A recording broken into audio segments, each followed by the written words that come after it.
नमस्कार दोस्तों, ज्ञान एकेडमी की ऑनलाइन क्लास में आपका हार्दिक स्वागत है।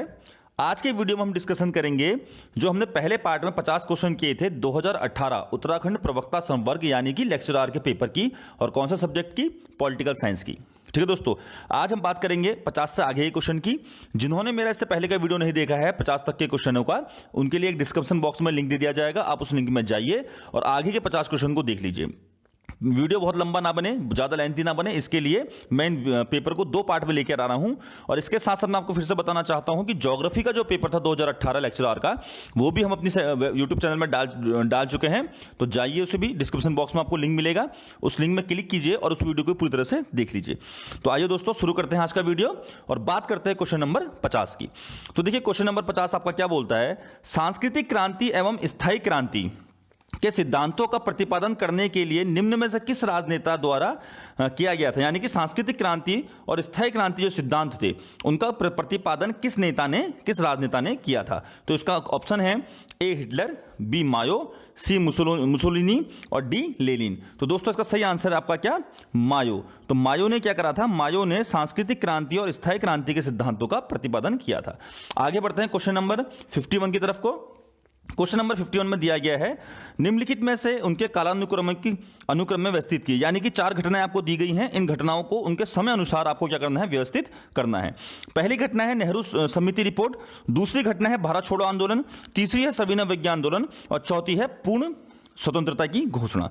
तो देखिए, पहली घटना की अगर हम बात करें नेहरू रिपोर्ट की, तो यह आपका आई थी 28 अगस्त 1929 में हुई थी ये घटना। दूसरी घटना है भारत छोड़ो आंदोलन, यह आपकी हुई थी 8 अगस्त 1942 को। तीसरी घटना है सविनय अवज्ञा आंदोलन, यह आपका हुई थी फरवरी 1930 में। और चौथी घटना है पूर्ण स्वतंत्रता की घोषणा, जो आपका 1929 लाहौर अधिवेशन में की गई थी। और इस अधिवेशन की अध्यक्षता किसने की थी, कांग्रेस के जवाहरलाल नेहरू ने। ठीक है दोस्तों, तो इसका सही क्रम निकल कर आएगा, इसका ऑप्शन होगा आपका यहां पर सी। यानी कि पहला आएगा आपका नेहरू रिपोर्ट, फिर होगी पूर्ण स्वतंत्रता की घोषणा, नेहरू रिपोर्ट यानी कि 28 अगस्त 1929, फिर आपका पूर्ण स्वतंत्रता की घोषणा 1929 में, जो दिसंबर 1929 में हुई थी। फिर आपका आएगा यहां पर सविनय अवज्ञा आंदोलन फरवरी 1930, और फिर लास्ट में आपका आएगा भारत छोड़ो आंदोलन, क्विट इंडिया मूवमेंट 28 अगस्त 28 आपका आंसर है 8 अगस्त 1942। यही वो आंदोलन था, भारत छोड़ो आंदोलन, जिसमें महात्मा गांधी ने करो या मरो, डू और डाई का नारा दिया था। आगे बढ़ते हैं दोस्तों क्वेश्चन नंबर 52 की ओर। क्वेश्चन नंबर 52 यहां पर दिया है, भारतीय संविधान का कौन सा अनुच्छेद संसद को राज्य सूची में किसी विषय पर विधि निर्माण की शक्ति प्रदान करता है। तो यहां पर अनुच्छेद है पहला अनुच्छेद 115, बी ऑप्शन है अनुच्छेद 116, सी ऑप्शन है अनुच्छेद 226 और डी ऑप्शन है आपका अनुच्छेद 249 यानी कि 249। तो देखिए, पहला अनुच्छेद जो है 115, पहले बात करते हैं इसका सही आंसर की। यहां पर इसका सही आंसर होगा दोस्तों डी, अनुच्छेद 249 यानी कि 249। इन अनुच्छेदों की अगर हम बात करें तो देखिए, अनुच्छेद 115 क्या कहता है, अनुच्छेद 115 बात करता है अनुदान की पूरक की। यानी कि अनुदान की पूरक कहने का मतलब है कि जब कोई बजट निकाला जाता है किसी कार्य को लेकर संसद के द्वारा, तो जिस कार्य के लिए वो बजट निकाला गया है, जितना पैसा विनियोग से निकाला गया है, वो पैसा कम पड़ जाने पर या फिर नया कार्य शुरू करने के लिए कुछ अतिरिक्त धन की आवश्यकता होती है, और इसी धन को क्या कहा जाता है, अनुदान की पूरक कहा जाता है। बी ऑप्शन है आपका अनुच्छेद 116। अनुच्छेद 116 के अंतर्गत दिया गया है लेखानुदान, प्रत्यानुदान और अपवादा अनुदान। तो ये तीनों चीजें दी गई हैं अनुच्छेद 116 के अंतर्गत। यहां पर हम बात करते हैं अनुच्छेद 226। तो एक आपका अनुच्छेद 226 संबंधित है हाईकोर्ट से। जो हाईकोर्ट की रिटें जारी करने की शक्ति है वो दी गई है किसमें, अनुच्छेद 226 में। याद रखिएगा दोस्तों, मौलिक अधिकार अगर आपका जो दिया गया है अनुच्छेद 12 से अनुच्छेद 35 तक, अगर मौलिक अधिकार का हनन होता है तो हाईकोर्ट और सुप्रीम कोर्ट क्या करते हैं, इसके प्रति रिट जारी करते हैं। और इसके प्रति रिट जारी करने की शक्ति सुप्रीम कोर्ट के अनुच्छेद 32 में है, और हाईकोर्ट की जो शक्ति है वो अनुच्छेद 226 में है। आगे बढ़ते हैं क्वेश्चन नंबर आपका 53 की तरफ, यानी कि 53 की तरफ। यहां पर कोई मिलान करना है, यहां पर सही सुमिलित क्या ऑप्शन जो आपका है सही सुमिलित है ये आपको बताना है, और क्या ऑप्शन यहां पर सही सुमिलित नहीं है। तो देखिए दोस्तों, अनुच्छेद पहले दिया गया है 371 का सी, 371 सी इसके सामने दिया है अरुणाचल प्रदेश, 371 डी इसके सामने दिया है आंध्र प्रदेश, 371 जी इसके सामने दिया है मिजोरम, और 371 आई इसके सामने दिया है गोवा। तो देखिए, यहां पर क्वेश्चन पूछा उसने कौन सा सही सुमिलित नहीं है। तो दोस्तों, इसका सही आंसर होगा आपका ऑप्शन नंबर ए, यानी कि 371 सी। अगर यहां पर दिया है 371C अरुणाचल प्रदेश, तो इसका सही आंसर क्या होना चाहिए, यानी कि सही मिलान नहीं है।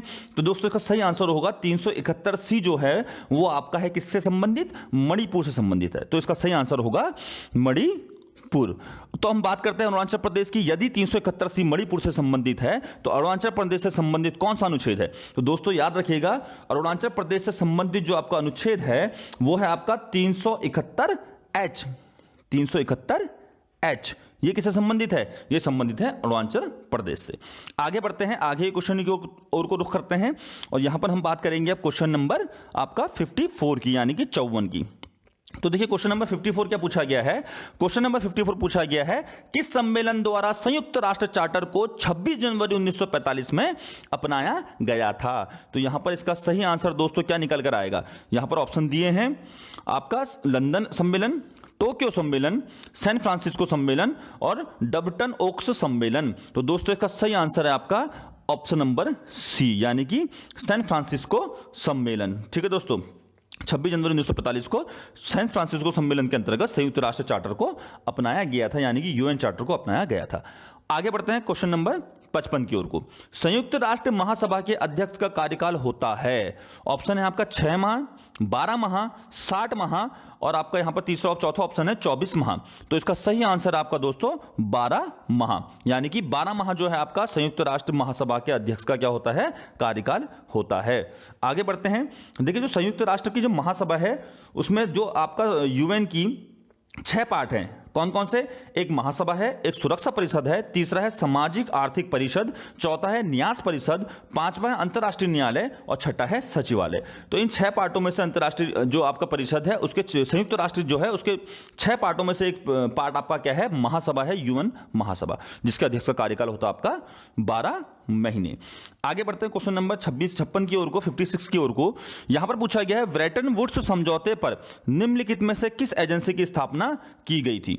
तो यहां पर ऑप्शन है संयुक्त राष्ट्र पर्यावरण कोष, दूसरा है नव अंतर्राष्ट्रीय आर्थिक व्यवस्था, तीसरा है सतत विकास पर आयोग और चौथा है आपका अंतर्राष्ट्रीय मुद्रा कोष, यानी कि IMF। तो यानी यहां पर दोस्तों देखो सही आंसर क्या है, इसका सही आंसर होगा आपका ऑप्शन नंबर डी, IMF। तो जो आपका ब्रेटन वुड्स समझौता हुआ था, इसके तहत जुलाई 1944 को यानी 1944 को IMF की स्थापना की गई थी। और इस IMF का यानी कि अंतर्राष्ट्रीय मुद्रा कोष का हेडक्वार्टर कहां है? इसका हेडक्वार्टर है आपका वॉशिंगटन DC में। और यहां पर मेंबर जो हैं आपके, टोटल मेंबर यहां पर क्या देखने को मिले हैं आपके 190 कंट्रीज जो है इसके मेंबर हैं। आगे बढ़ते हैं क्वेश्चन नंबर 57 की ओर को। निम्नलिखित में से कौन सी संयुक्त राष्ट्र एजेंसी गरीबी कम करने और दुनिया भर में जीवन स्तर के सुधार पर केंद्रित है? यानी याद रखिए, गरीबी कम करने और दुनिया भर में जीवन स्तर के सुधार पर केंद्रित है। ऑप्शन है आपका विश्व बैंक, दूसरा है अंतर्राष्ट्रीय मुद्रा कोष, तीसरा है आपका विश्व स्वास्थ्य संगठन और चौथा है अंतर्राष्ट्रीय श्रम संगठन। तो दोस्तों इसका सही आंसर है यहां पर क्या आपका ए, विश्व बैंक। याद रखिएगा, वर्ल्ड बैंक पूरे राष्ट्र में, पूरे विश्व में गरीबी कम करने के लिए और दुनिया भर में जीवन स्तर के सुधारों पर काम करती है। वर्ल्ड बैंक की स्थापना आपकी कब हुई थी? वर्ल्ड बैंक की स्थापना आपकी सेम IMF की तरह जुलाई 1944 को हुई थी। इसका हेडक्वार्टर कहां है? इसका हेडक्वार्टर है वॉशिंगटन DC में। कहां है? वॉशिंगटन DC में। और डेविस मालपास जो है इसके भी प्रेसिडेंट हैं। बात करते हैं हम यहां पर किसकी? WHO की, विश्व स्वास्थ्य संगठन, ऑप्शन नंबर सी की। तो देखिए दोस्तों, इसकी स्थापना हुई थी 7 अप्रैल 1948 को और इसका हेडक्वार्टर कहां है? इसका हेडक्वार्टर है जेनेवा यानी कि स्विट्जरलैंड में। और यहां पर आपका जो डी ऑप्शन है इंटरनेशनल लेबर ऑर्गेनाइजेशन यानी कि अंतर्राष्ट्रीय श्रम संगठन, तो इसकी स्थापना आपकी हुई थी 1919 में और इसका हेडक्वार्टर कहां है? जेनेवा में यानी कि स्विट्जरलैंड में। ठीक है दोस्तों, और बात यहां पर ऑप्शन नंबर बी की है, अंतर्राष्ट्रीय मुद्रा कोष। तो मैं क्वेश्चन नंबर 56 में इसके बारे में बता चुका हूं। आगे बढ़िए क्वेश्चन नंबर 58 की ओर, क्वेश्चन नंबर 58 की ओर। क्वेश्चन नंबर 58 यहां पर दिया गया है, मार्शल योजना का प्राथमिक उद्देश्य था सोवियत नियंत्रण के तहत युद्धग्रस्त देशों के पुनर्निर्माण में बाधा डालना, बी है उत्तर अटलांटिक संधि संगठन बनाना, सी है आपका सोवियत संघ के बढ़ते वर्चस्व को रोकना और डी है आपका यहां पर द्वितीय विश्व युद्ध की बर्बादी से यूरोप का पुनर्निर्माण करना। तो इसका सही आंसर आपका होगा दोस्तों द्वितीय विश्व युद्ध की बर्बादी से यूरोप का पुनर्निर्माण करना मार्शल योजना का प्राथमिक उद्देश्य था। बात करते हैं क्वेश्चन नंबर 59 की। क्वेश्चन नंबर 59 पूछा गया है, निम्नलिखित सिद्धांतों में से कौन सा सोवियत संघ के रोकथाम की अमेरिका की नीति से संबंधित था? पहला सिद्धांत है मुनरो सिद्धांत, दूसरा दिया है ट्रूमैन सिद्धांत, तीसरा दिया है एस्ट्रांडा सिद्धांत और चौथा दिया है क्लिंटन सिद्धांत। तो दोस्तों इसका सही आंसर आपका निकल कर आता है ट्रूमैन सिद्धांत, जो किससे संबंधित है? सोवियत संघ की रोकथाम की अमेरिका की नीति से संबंधित है। आगे बढ़िए क्वेश्चन नंबर 60 की ओर। भारत ने इजराइल के साथ पूर्ण राजनयिक संबंध किस वर्ष स्थापित किए थे? बहुत अच्छा क्वेश्चन है। भारत ने इजराइल के साथ पूर्ण राजनयिक संबंध किस वर्ष से स्थापित किए थे? यहां पर आपका आंसर निकल कर आएगा ऑप्शन नंबर बी, 1992 में भारत और इजराइल के राजनयिक संबंध क्या हुए थे? स्थापित हुए थे। आगे बढ़ते हैं क्वेश्चन नंबर 61 की ओर। शक्ति संतुलन की स्थापना के लिए निम्नलिखित में से कौन सा साधन नहीं है? विभाजन तथा शासन की नीति, मध्यवर्ती राज्य, उदारीकरण की नीति और डी है आपका हस्तक्षेप। इसका सही आंसर है दोस्तों यहां पर क्या? उदारीकरण की नीति। जब उदारीकरण की नीति आप अपनाते हैं तो क्या है यहां पर शक्ति संतुलन का क्या करा जाता है? आपका स्थापना में कोई भी उद्देश्य साबित नहीं होता है, यानी कि शक्ति संतुलन की स्थापना के लिए जो उदारीकरण की नीति है वो एक साधन नहीं है। आगे बढ़ते हैं क्वेश्चन नंबर 62 की ओर को। 62 यहां पर पूछा गया है, निम्नलिखित में से कौन सा जॉन रॉस के न्याय सिद्धांत का भाग नहीं है? पूछा गया है। तो इसका सही आंसर आपका निकल कर आएगा दोस्तों अवसर के उचित समानता का सिद्धांत, यानी कि ऑप्शन नंबर डी इसका सही आंसर है। आगे बढ़िए क्वेश्चन नंबर 63 की तरफ को।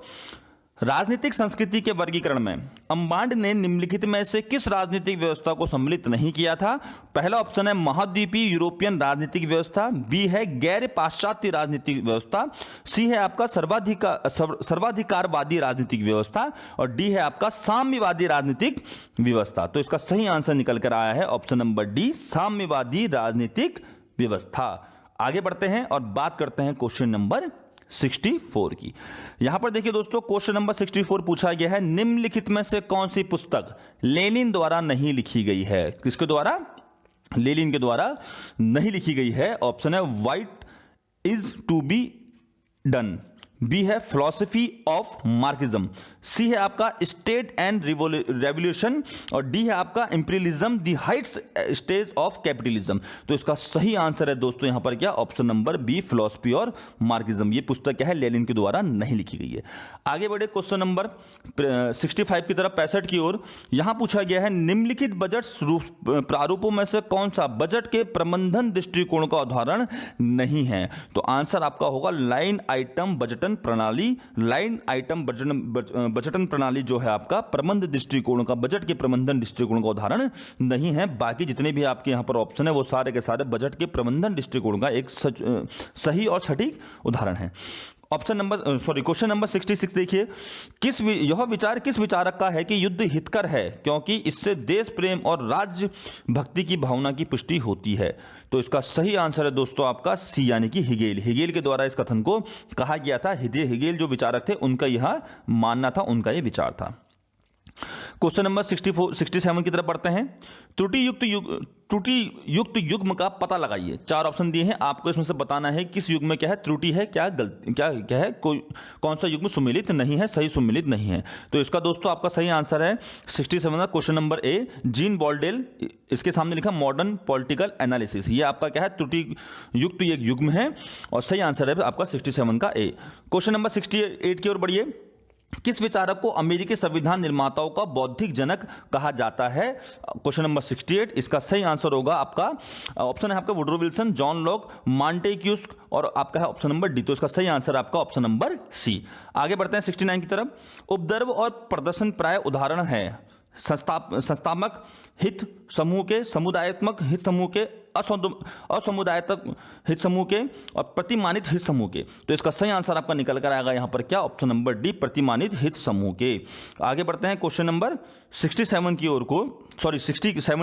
क्वेश्चन नंबर 70 की ओर को। निम्नलिखित में से कौन सा युग्म सम्मिलित नहीं है? ऑप्शन ए है खुदीराम बोस, इसके आगे लिखा है जज किंग्सफोर्ड। ऑप्शन नंबर बी है वारिंद्र कुमार घोष, इसके आगे लिखा है ढाका षड्यंत्र अभियोग। ऑप्शन नंबर सी है आपका तारकनाथ दास, हिंदुस्तान एसोसिएशन ऑफ अमेरिका और इसके बाद है आपका ऑप्शन नंबर डी, लाला हरदयाल युगांतर सर्कुलर। तो देखिए दोस्तों इसका जो सही आंसर होगा कौन सा युग्म सम्मिलित नहीं है, तो देखिए खुदीराम बोस और प्रफुल्ल चाकी ने जज जो थे किंग्सफोर्ड, इनके ऊपर बम फेंका था, तो ये बिल्कुल सही आंसर है। और ऑप्शन नंबर बी जो यहां पर कहता है वारिंद्र कुमार घोष ढाका षड्यंत्र अभियोग, तो देखिए यहां पर इसका सही आंसर होगा option number B. Barin Kumar Ghosh का जो संबंध है वो अलीपुर षड्यंत्र केस से है, ना कि ढाका षड्यंत्र केस यानी कि ढाका षड्यंत्र अभियोग से। तो जो ढाका षड्यंत्र अभियोग है इससे संबंध है आपका किसका? पुलिन दास का। किसका? पुलिन दास का, जिन्होंने ढाका अनुशीलन समिति का भी गठन किया था। आगे बढ़ते हैं क्वेश्चन नंबर 71 की ओर। निम्नलिखित में से कौन सा संविधान सभा का सदस्य नहीं था? देखिए दोस्तों ध्यान से पढ़िए, यहां पर क्वेश्चन पूछा है कौन सा सदस्य नहीं था। ऑप्शन है आपके सरदार वल्लभ भाई पटेल, बिल्कुल ये सदस्य थे आपका किसका? संविधान सभा के। के.एम. मुंशी, ये भी बिल्कुल सदस्य थे। और यहां पर ऑप्शन है जयप्रकाश नारायण और जे.बी. कृपलानी। तो इसका सही आंसर होगा आपका जयप्रकाश नारायण। जयप्रकाश नारायण जो थे आपका संविधान सभा के सदस्य नहीं थे। बाकी जो आपका सरदार पटेल, के.एम. मुंशी और जे.बी. कृपलानी, ये तीनों क्या थे? आपका संविधान सभा के सदस्य थे। आगे बढ़ते हैं क्वेश्चन नंबर 72 की ओर। 72 में यहां पर क्वेश्चन नंबर 72 में पूछा गया है, देखिए यहां पर मौलिक अधिकार की बात करी गई है। क्वेश्चन पूछा गया है अनुच्छेद 19 में निहित मौलिक स्वतंत्रताएं किस आपातकालीन स्थिति के कारण स्थगित की जा सकती हैं? बात याद रखिएगा, आर्टिकल कौन सा पूछा है? 19, जिसमें आर्टिकल 19 में बात करी गई व्यक्तिगत स्वतंत्रता की, बोलने का अधिकार, आपका इसमें बात करी गई अभिव्यक्ति यानी कि बोलने के अधिकार की, सभा बनाने के अधिकार की, संघ बनाने के अधिकार की, क्षेत्रीय प्रसार करने के अधिकार की, आपका व्यापार करने के अधिकार की और कहीं भी निवास करने के स्थान की, ये निवास करने की अधिकार की, ये बातें करी गई हैं आर्टिकल 19 के अंतर्गत। प्रेस की स्वतंत्रता भी हमें आर्टिकल 19 के तहत ही देखने को मिलती है। तो उसी आर्टिकल के तहत ये क्वेश्चन पूछता है कि आपातकाल की स्थिति में कब ये आपका स्थगित करा जा सकता है। तो यहां पर ऑप्शन नंबर ए है राज्य में आंतरिक उथल पुथल होना, बी है वित्तीय संकट होना, सी है आपका एक राज्य में संवैधानिक तंत्र की विफलता पर, और डी है आपका युद्ध या बाहरी आक्रमण के कारण। तो सही आंसर होगा इसका आंसर नंबर डी। आपातकाल देखिए जो आर्टिकल 352 बताता है, जब बाहरी हमारा किसी देश के साथ युद्ध होता है या आक्रमण होता है या युद्ध होने की या आक्रमण होने की संभावना होती है, तो वहां पर हम आर्टिकल 19 को क्या कर सकते हैं? आपका स्थगित कर सकते हैं। बाकी तीन ऑप्शन जो दिए गए यहां पर स्थगित नहीं किया जा सकता। आगे बढ़ते हैं क्वेश्चन नंबर 73 की ओर को, 73 की ओर को। निम्नलिखित में से कौन सा व्यक्तित्व भारतीय प्रधानमंत्री की अपनी कैबिनेट की संरचना के संदर्भ में सही है? ऑप्शन यहां पर दिए गए हैं आपका संसद के दोनों सदनों के सदस्यों से अपने मंत्रियों का चयन करता है, बिल्कुल सही बात है। ऑप्शन नंबर बी है आपका यहां पर उसको अपने स्ववियोग, देखिए यहां पर क्वेश्चन नंबर ए यहां पर पूछा गया है संसद के दोनों सदनों के सदस्यों से अपने मंत्रियों का चयन करता है। मोस्टली देखिए यहां पर आमतौर हम इसको सही नहीं मानते हुए चलते हैं, क्योंकि ये जो लोग प्रधानमंत्री है वो लोकसभा से क्या करता है? मंत्रियों का चयन करता है। ऑप्शन नंबर बी है आपका यहां पर उसको अपने स्ववियोग द्वारा ऐसे लोगों का चयन करने की पूर्ण स्वतंत्रता होती है जो उसके मंत्रिपरिषद में मंत्रियों के रूप में सेवा करेंगे। ऑप्शन नंबर सी है इस संबंध में भारत के राष्ट्रपति से यथाविधि सम्मति के उपरांत वह अपने मंत्रियों को चुन सकता है। ऑप्शन नंबर डी है अपने कैबिनेट के सहयोगियों के चयन हेतु अपनी शक्तियां सीमित हैं, क्योंकि भारत के राष्ट्रपति में स्वविवेक की शक्तियां निहित है। तो देखिए इसका सही आंसर होगा कैबिनेट चुनने के विषय में ऑप्शन नंबर आपका बी, यानी कि प्रधानमंत्री अपने स्वविवेक यानी कि अपने विवेक से अपने मंत्रिपरिषद का चुनाव कर सकता है, मंत्रिपरिषद को चुन सकता है, और जो मंत्रिपरिषद को प्रधानमंत्री चुनता है उसको राष्ट्रपति द्वारा शपथ दिलाई जाती है। तो इसका आंसर आपका 73 का ऑप्शन नंबर बी बिल्कुल सही आंसर है। आगे बढ़ते हैं क्वेश्चन नंबर 74 की ओर को। संसद के सदन की कुल संख्या के 2/3 बहुमत से के द्वारा प्रस्ताव के पारित किए जाने का नियम निम्न दशा में लागू किया जा सकता है। ऑप्शन है आपका संविधान का संशोधन, बी है आपका आपातकाल के प्रभावी होने का अनुमोदन, सी है भारत के राष्ट्रपति पर महाभियोग चलाना, और डी है आपातकाल के प्रभावी होने की अस्वीकृति। तो देखिए इसका सही आंसर जो होगा, इसका सही आंसर होगा आपका ऑप्शन नंबर सी। आर्टिकल देखिए 61 में आपका राष्ट्रपति पर महाभियोग चलाने का पूरा महाभियोग दिया गया है। और मैं आपको फिर बता रहा हूं, इंडियन कॉन्स्टिट्यूशन पढ़ने के लिए आप हमारी प्लेलिस्ट में जा सकते हैं, वहां जाकर हम आपको डिस्क्रिप्शन में एक लिंक भी देंगे, वहां पर जाकर आप हमारे द्वारा बनाए गए वीडियो को, जिसमें हमने टोटल डिटेल में आपको सही तरीके से समझाते हुए वीडियो बनाए हैं, वहां जाकर आप पॉलिटी का अध्ययन कर सकते हैं। आगे बढ़ते हैं क्वेश्चन नंबर 75 की ओर को। किस राज्य में लोकसभा में अनुसूचित जनजातियों के लिए आरक्षित सीटों की संख्या सर्वाधिक है? 4 राज्यों के यहां पर नाम दिए गए हैं, उत्तराखंड, छत्तीसगढ़, झारखंड और मध्य प्रदेश। तो देखिए दोस्तों सिंपल सा बहुत आसान सा क्वेश्चन है, यहां पर आंसर इसका निकल के आएगा डी यानी कि मध्य प्रदेश। क्वेश्चन नंबर 76, निम्नलिखित कथनों में से कौन सा कथन सही है? भारत का मुख्य निर्वाचन आयुक्त अपने पद पर राष्ट्रपति के प्रसाद पर्यंत बना रह सकता है। फिर इसके बाद ये बोलता है कि राज्य का राज्यपाल राष्ट्रपति द्वारा कभी भी हटाया जा सकता है। सी है आपका प्रधानमंत्री को सदन के दोनों सदनों द्वारा पारित प्रस्ताव के द्वारा हटाया जा सकता है, और डी है आपका लोकसभा के स्पीकर को राष्ट्रपति द्वारा हटाया जा सकता है। तो देखिए इसका सही आंसर जो होगा आपका 76 का, वो आंसर आपका होगा ऑप्शन नंबर बी, यानी कि राज्य का जो राज्यपाल होता है वो हमारे देश के राष्ट्रपति के क्या होता है? प्रसाद पर्यंत होता है तो राष्ट्रपति द्वारा इसे कभी भी हटाया जा सकता है। बिल्कुल सही आंसर है क्वेश्चन ऑप्शन नंबर बी। आगे बढ़ते हैं क्वेश्चन नंबर 77 की ओर को। निम्नलिखित में से कौन सा विषय भारत के संविधान की 11वीं अनुसूची का भाग नहीं है? याद रखिएगा 11वीं अनुसूची की बात कर रहा है और 11वीं अनुसूची जो दी गई है वो दी गई है आपका किसके संबंध पे? वो दी गई है ग्राम पंचायतों से के संबंध में 11वीं अनुसूची की बात करी गई है। पहला ऑप्शन है गरीबी उन्मूलन कार्यक्रम, बी है आपका महिला व बाल विकास, सी है आपका यहां पर क्या जैविक सांख्यिकी जिसके अंतर्गत जन्म और मृत्यु का पंजीकरण भी है, और डी है आपका तकनीकी प्रशिक्षण और व्यावसायिक शिक्षा। तो यहां पर बिल्कुल सही आंसर आपका निकल के आएगा ऑप्शन नंबर सी जैविक सांख्यिकी जिसके अंतर्गत जन्म और मृत्यु का पंजीकरण भी है। आगे बढ़ते हैं क्वेश्चन नंबर 78 की ओर को। निम्नलिखित में से कौन सा विकल्प उच्च न्यायालय तथा सर्वोच्च न्यायालय दोनों के अधिकार क्षेत्र में होता है? यानी कि एक कौन सा इसमें से ऐसा आंसर होगा जो उच्च न्यायालय और सर्वोच्च न्यायालय दोनों के ही अधिकार क्षेत्र में होगा? तो ऑप्शन है केंद्र और राज्यों के मध्य विवाद। देखिए केंद्र की बात हो रही है तो उच्च न्यायालय का यहां पर अधिकार नहीं देखने को मिलेगा। मौलिक अधिकारों का संरक्षण, तीसरा है संविधान के उल्लंघन के विरुद्ध संरक्षण, और चौथा है आपका दो राज्यों के मध्य विवाद। तो देखिए हाईकोर्ट की जो पावर यहां पर बताई गई है वो बताई गई है मौलिक अधिकारों का संरक्षण में, यानी कि इसका आंसर होगा ऑप्शन नंबर बी। मैं पीछे भी आपको बता चुका हूं, अभी मैंने आपको आंसर बताया था कि आर्टिकल 226 में के तहत मौलिक अधिकार के लिए कौन रिट जारी करता है? Supreme court, sorry high court writ जारी करता है, और आर्टिकल 32 के अंतर्गत कौन रिट जारी करता है? सुप्रीम कोर्ट रिट जारी करता है। आगे बढ़ते हैं क्वेश्चन नंबर 79 की ओर को। देखते हैं क्वेश्चन नंबर 79 किस विषय पर चर्चा करता है। तो क्वेश्चन नंबर 79 यहां पर बोलता है कि सर्वोच्च न्यायालय के न्यायिक पूर्वावलोकन प्रक्रिया का तात्पर्य उस शक्ति से है। ए है आपका वह अपने ही निर्णय की समीक्षा करता है, वह देश में न्यायपालिका की कार्यविधि की समीक्षा करता है, उसके बाद है यह विधानमंडल द्वारा निर्मित कानूनों की संवैधानिक वैधता का परीक्षण करता है, और डी है आपका वह संविधान की नियतकालिक समीक्षा का कार्य करता है। तो सुप्रीम कोर्ट की जो न्यायिक पूर्वावलोकन की शक्ति होती है वो उसे विधानमंडल द्वारा निर्मित कानूनों की संवैधानिक वैधता का परीक्षण करने का अधिकार प्रदान करती है। तो इसका सही आंसर होगा ऑप्शन नंबर सी। आगे बढ़ते हैं, उत्तराखंड से संबंधित क्वेश्चन पूछा गया उत्तराखंड राज्य आंदोलन से।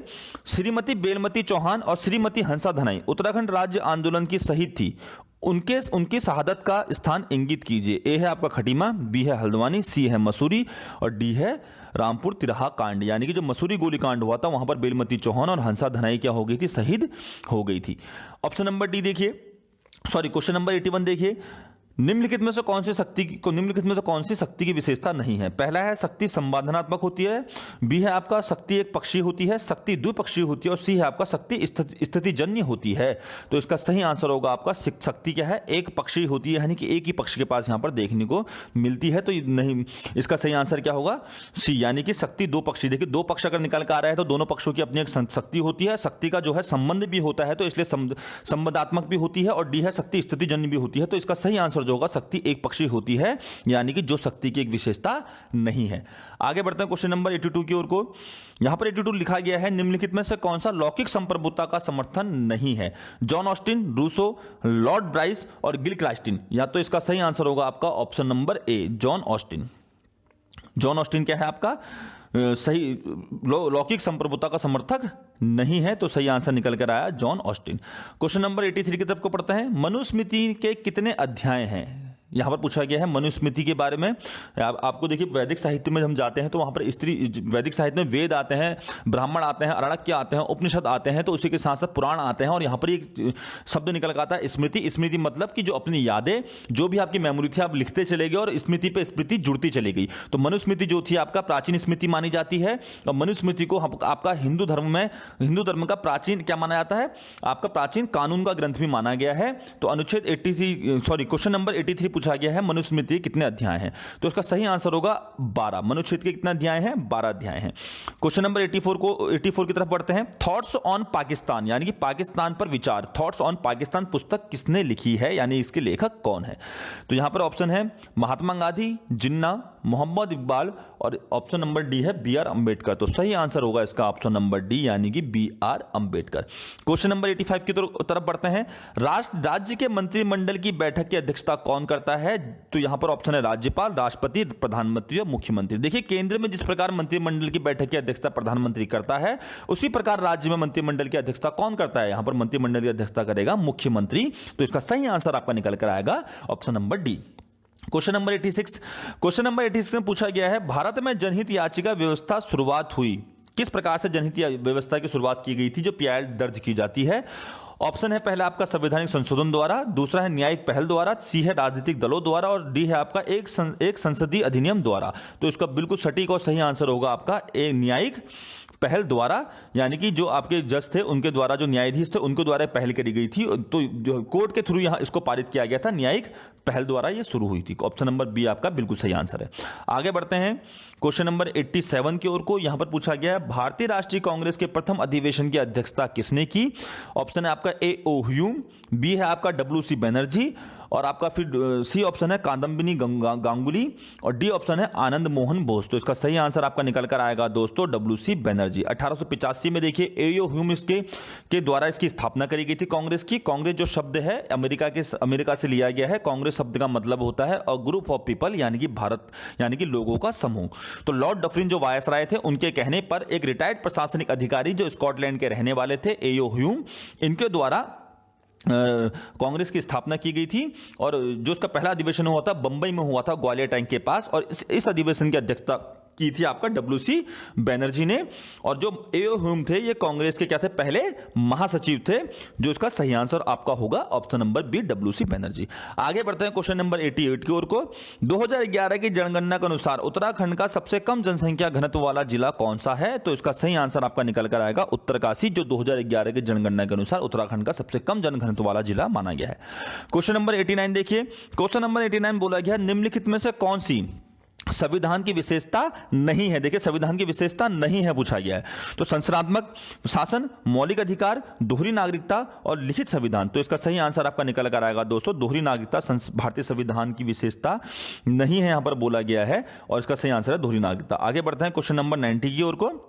क्वेश्चन नंबर 90 की तरफ को बढ़ते हैं और यहां पर क्वेश्चन नंबर 90 दिया गया है कास्ट इन इंडियन पॉलिटिक्स नामक पुस्तक के लेखक कौन थे? कास्ट इन इंडियन पॉलिटिक्स नामक पुस्तक के लेखक कौन थे? तो इसका सही आंसर होगा आपका दोस्तों रजनी कोठारी जी जो हैं, उन्होंने पुस्तक लिखी है कास्ट इन इंडियन पॉलिटिक्स। तो ऑप्शन नंबर 20 का बिल्कुल सही आंसर है।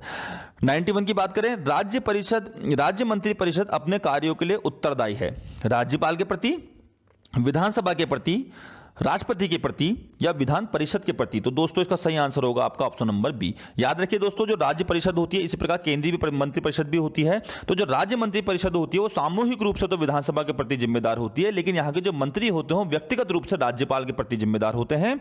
उसी प्रकार जो केंद्रीय मंत्री परिषद होती है वो सामूहिक रूप से राष्ट्रपति के प्रति उत्तरदायी होती है, सॉरी दोस्तों, सामूहिक रूप से लोकसभा के प्रति उत्तरदायी होती है और व्यक्तिगत रूप से किसके प्रति? राष्ट्रपति के प्रति उत्तरदायी होती है। आगे बढ़ते हैं क्वेश्चन नंबर 92 की ओर को और क्वेश्चन नंबर 92 यहां पर दिया गया है भारतीय संसद के संयुक्त अधिवेशन की अध्यक्षता कौन करता है? देखिए यहां पर बात करी गई है अध्यक्षता करने की।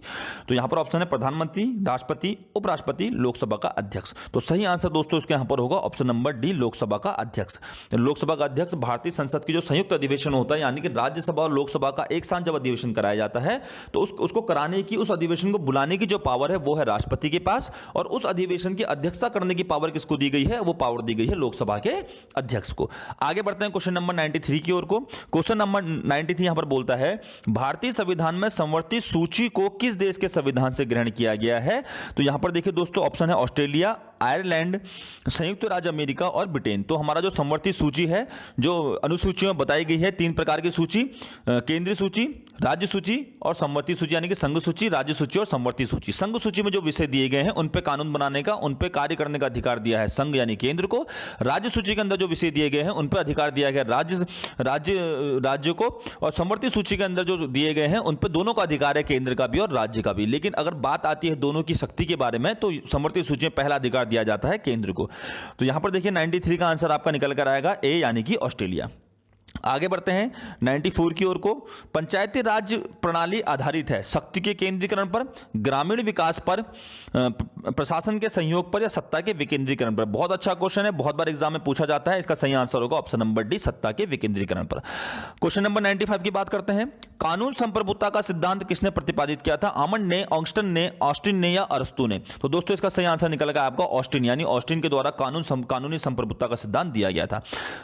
क्वेश्चन नंबर 96, राजनीतिक समाजीकरण के संबंध में निम्नलिखित में से कौन सा एक सही है? ऑप्शन ए है यह एक निरंतर प्रक्रिया है, ऑप्शन बी है आपका यह प्रक्रिया प्रत्येक समाज में नहीं होती है, ऑप्शन सी है यह एक प्राचीन धारणा है और ऑप्शन डी है आपका उपरोक्त सभी। तो देखिए 96 का सही आंसर होगा ए, यह एक निरंतर प्रक्रिया है, यानी कि राजनीतिक समाजीकरण की यहां पर बात करी गई है। क्वेश्चन नंबर 97 की तरफ बढ़िए। किस विचारक ने महिला मताधिकार का प्रबल समर्थन किया है? अरस्तु ने, लेनिन ने, जेरेमी बेंथम ने या जे.एस. मिल ने? तो देखिए क्वेश्चन नंबर 97 का सही आंसर आपका निकल कर आएगा जे.एस. मिल। जे.एस. मिल जो विचारक थे, इन्होंने महिला मताधिकार का सबसे प्रबल समर्थन किया है। क्वेश्चन नंबर 98 की बात करते हैं। किसने कहा कि स्वतंत्रता अतिशासन का विलोम है? स्वतंत्रता अतिशासन का विलोम है। लॉस्की ने, बॉर्कर ने, गार्नर ने या सीले ने? तो देखिए दोस्तों इसका सही आंसर है आपका सीले। सीले ने बोला था कि स्वतंत्रता अतिशासन का ही विलोम है। क्वेश्चन नंबर 99 की बात करें।